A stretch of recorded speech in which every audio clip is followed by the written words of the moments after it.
Hi guys, मैं हूँ अर्चना and learn with us में आज हमारा टॉपिक है ट्रेड यूनियन एक्ट। सो आज के वीडियो में हम कवर करेंगे introduction, applicability, then objective of trade union and registration of trade union. So video end तक ज़रूर देखना। सो बहुत सारे स्टूडेंट जब लॉ की लैंग्वेज स्टडी करते हैं तब उन्हें बहुत दिक्कत होती है समझने में, बट आज के वीडियो में हम बहुत ईजी लैंग्वेज में इसे स्टडी करेंगे। सो अगर आपने चैनल को सब्सक्राइब नहीं किया है तो सब्सक्राइब ज़रूर कर देना। ट्रेड का मतलब होता है व्यापार एंड यूनियन का मतलब होता है संगठना। सो पहले के जो वर्कर्स थे वो उनके पास बेसिक राइट्स नहीं थे, वो सिर्फ काम करते थे, बट उन्हें पता नहीं था कि उनकी हक की चीज़ें क्या है। जैसे उन्हें प्रॉपर वेजेस मिलने चाहिए, प्रॉपर वर्किंग कंडीशन मिलना चाहिए। सो ये एक्ट के पीछे का मकसद यही था कि हर एम्प्लॉयज़ को उनकी संगठना फॉर्म करके जो भी इश्यूज़ है, जो भी प्रॉब्लम्स उन्हें हो रही है, वो ईजीली मैनेजमेंट के साथ डिस्कस कर पाए, जिससे मैनेजमेंट उस चीज़ पे कोई सोल्यूशन निकाले एंड वो प्रॉब्लम सॉर्ट आउट हो। सो ट्रेड यूनियन एक्ट में कोई भी इस्टेब्लिशमेंट या कोई भी ऑर्गेनाइजेशन में से 7 या उससे ज़्यादा लोग मिलकर ट्रेड यूनियन फॉर्म कर सकते हैं। सो चलिए डिटेल में स्टडी कर लेते हैं इस एक्ट को। Introduction and applicability. This act came into force with the effect from 1 जून 1927। सो ये एक्ट जो है वो 1926 में ही आ गया था, बट एक्चुअली लागू हुआ 1 जून 1927 से। It extend to the whole of India. ये एक्ट पूरे इंडिया में एप्लीकेबल है।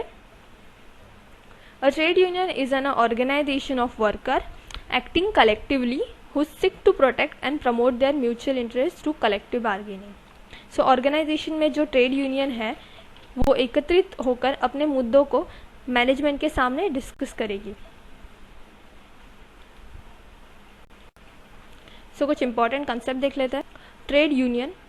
Trade union means any combination, whether temporary or permanent, formed a preliminary for the purpose of regulating the relations between workman and employer, or between workman and workman, or between employers and employers, for imposing restrictive conditions on the conduct of any trade or business. Any includes federation of 2 or more trade unions. So basically ये trade union का definition है। Simple language में समझ लेते हैं। Trade union एक legal entity है and employees भी इसे फॉर्म कर सकते हैं एंड एम्प्लॉयर्स भी इसे फॉर्म कर सकते हैं। उनके जो भी हक के रिलेटेड चीज़ें हैं जैसी proper wages, then work environment, safe working conditions, so ये सब इश्यूज़ को वो मैनेजमेंट के साथ ईजिली डिस्कस कर सकते हैं।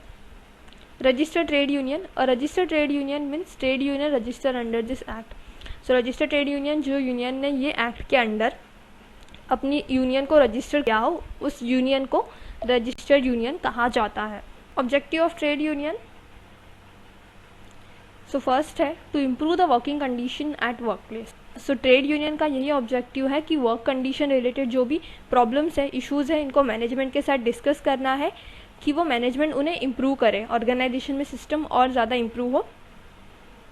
To represent the grievances of employees on behalf of the management. Union के सब वर्कर्स जाकर तो मैनेजमेंट के साथ डिस्कस नहीं कर सकते ना, तो यूनियंस अपने में से कोई 1 या 2 वर्कर्स को रिप्रेजेंटेटिव बनाती है एंड वो जाकर ये इश्यूज़ या प्रॉब्लम्स को मैनेजमेंट के साथ डिस्कस करते हैं। To ensure the proper implementation of the personal and welfare policies. So trade union का ऑब्जेक्टिव होता है कि उन्हें जो भी वेलफेयर पॉलिसीज़ है या जो भी ह्यूमन रिसोर्स पॉलिसीज़ है, human resource related welfare policies में आ जाता है कि मेडिकल बेनिफिट है, सेफ्टी मेजर है, ये सब चीज़ें इंडस्ट्री में या ऑर्गेनाइजेशंस में प्रॉपरली इम्प्लीमेंट हो रही कि नहीं हो रही है, ये भी इनको करना पड़ता है। अगर ये नहीं हो रही तो इन्हें ये सब डिस्कस करना पड़ता है मैनेजमेंट और एम्प्लॉयर्स के साथ। To increase the participation in the management for decision making. So management यहाँ पे एम्प्लॉयज़ को डिसीजन मेकिंग में इन्वॉल्व करती है, जिससे मैनेजमेंट एंड एम्प्लॉयर्स के बीच में ट्रांसपेरेंसी मेंटेन हो। रजिस्ट्रेशन प्रोसेस देख लेते हैं हम ट्रेड यूनियन का। Appointment of registers. Appropriate government to appoint a person to be a register of a trade union. So यहाँ पे अप्रोप्रिएट गवर्नमेंट मतलब सेंट्रल गवर्नमेंट जो है वो एक पर्सन को अपॉइंट करेगी as a register of trade union. Mode of registration.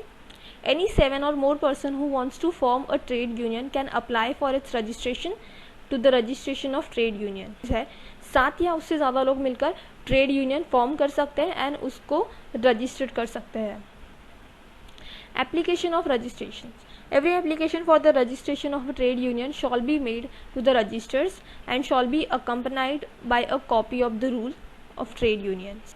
Trade union registration application के साथ ट्रेड यूनियन को एक अपनी रूल की कॉपी भी सबमिट करनी होती है और उसमें कुछ डिटेल्स भी उन्हें प्रोवाइड करनी होती है, जैसे कि नेम, एड्रेस ऑफ मेंबर, जो भी ट्रेड यूनियन के मेंबर्स हैं उनका name, address, then trade union का नेम, देन हेड ऑफिस का एड्रेस, ऑर्गेनाइजेशन की कुछ डिटेल्स उन्हें फिलअप करनी होती है, जो ऑर्गेनाइजेशन है वो किस इंडस्ट्री से बिलोंग करती है, ये सब नेसेसरी डिटेल्स इन्हें प्रोवाइड करनी होती है जब ये रजिस्ट्रेशन करते हैं ट्रेड यूनियन का। Provisions to be content in the rules of a trade union. For registration of the trade union, provisions or rules mentioned below should be followed by the members or registration of the trade union according to this act. So जो भी rules और regulations है वो union के सब members को follow करना बहुत ज़्यादा नेसेसरी है। Name of the trade union, then object, ये ऑब्जेक्टिव इन्हें मेंशन करना है कि किस चीज़ के लिए ट्रेड यूनियन फॉर्म कर रहे हैं, उसके लिए बेसिक ऑब्जेक्टिव क्लियर होना चाहिए यूनियन का कि क्यों यूनियन फॉर्म कर रहे हैं। General fund for the trade union by its members should be properly used by the lawful purpose. So जो भी फंड कलेक्ट किया जाएगा वो प्रॉपरली ट्रेड यूनियन के लिए यूटिलाइज किया जाएगा चाहिए। Maintenance of the list of member in the trade union and their facilities to be provided. जो भी फैसिलिटीज एम्प्लॉयज़ को प्रोवाइड की जाती है उसकी proper list. Then registration, all the documents submitted with the details and information is correct by the member of the trade union going to be registered will be registered the trade union। जो भी document members ने, trade union के members ने submit किए हैं वो verify होंगे and अगर वो करेक्ट है तो आफ्टर वेरिफिकेशन यूनियन को रजिस्टर किया जाएगा। Certificate of registration, the registering a trade union shall B issue a certificate of the registration in the prescribed form which shawl B conclusive that the trade union has been duly registered under this act।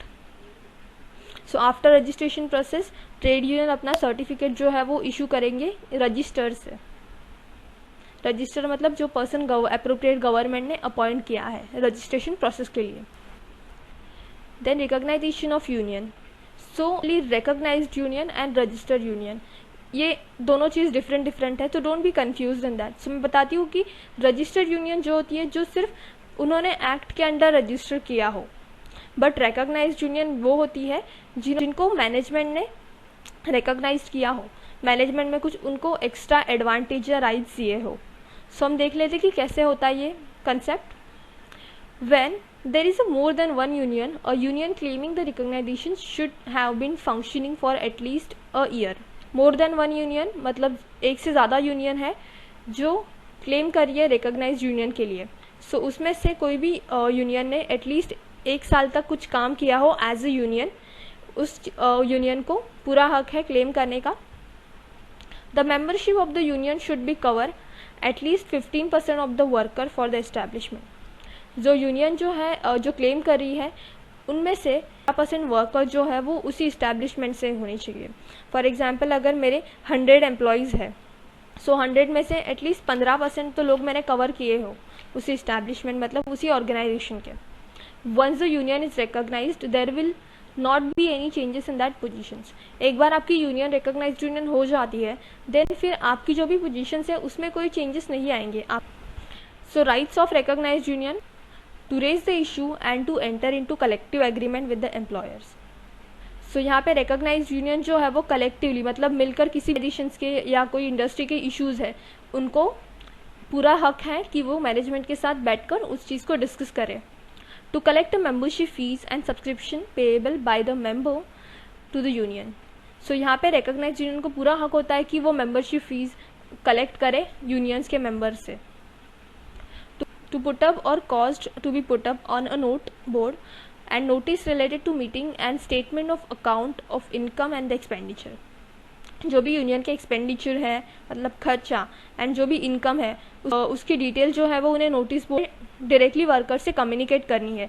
So basically इससे क्या होगा कि transparency maintain रहेगी workers and unions के बीच में। To nominate a representative on statutory committee, example work committee, welfare committee and canteen. जो है रिकॉग्नाइज्ड यूनियन को पूरा हक है कि उनमें से कुछ रिप्रेजेंटेटिव वो नॉमिनेट कर सकता है इंडस्ट्री के जो वर्क कमेटी है उसके लिए, वेलफेयर कमेटी के लिए या कोई भी कैंटीन कमेटी के लिए। यहाँ पे वर्कर्स का पार्टिसिपेशन आ जाता है। सो यहाँ पे एक ट्रांसपेरेंसी मेंटेन हो जाती है एम्प्लॉयर एंड यूनियन के बीच। सो ये कुछ एग्जांपल है ट्रेड यूनियंस के। Trade union in India, AITUC, affiliated to Communist Party of India. Then INTUC, affiliated to Indian National Congress. HNS, affiliated to Socialist Party. Then CITU, affiliated to Communist Party of India. Then BMS is भारतीय मजदूर संघ, affiliated to Bharatiya Janata party. So basically ये कुछ examples हैं, आप इन्हें exam में ज़रूर लिख सकते हैं. तो अगर आपको वीडियो पसंद आई है तो लाइक ज़रूर कर देना, शेयर कर देना एंड चैनल को सब्सक्राइब कर देना. So thanks for watching, just take it and thank you.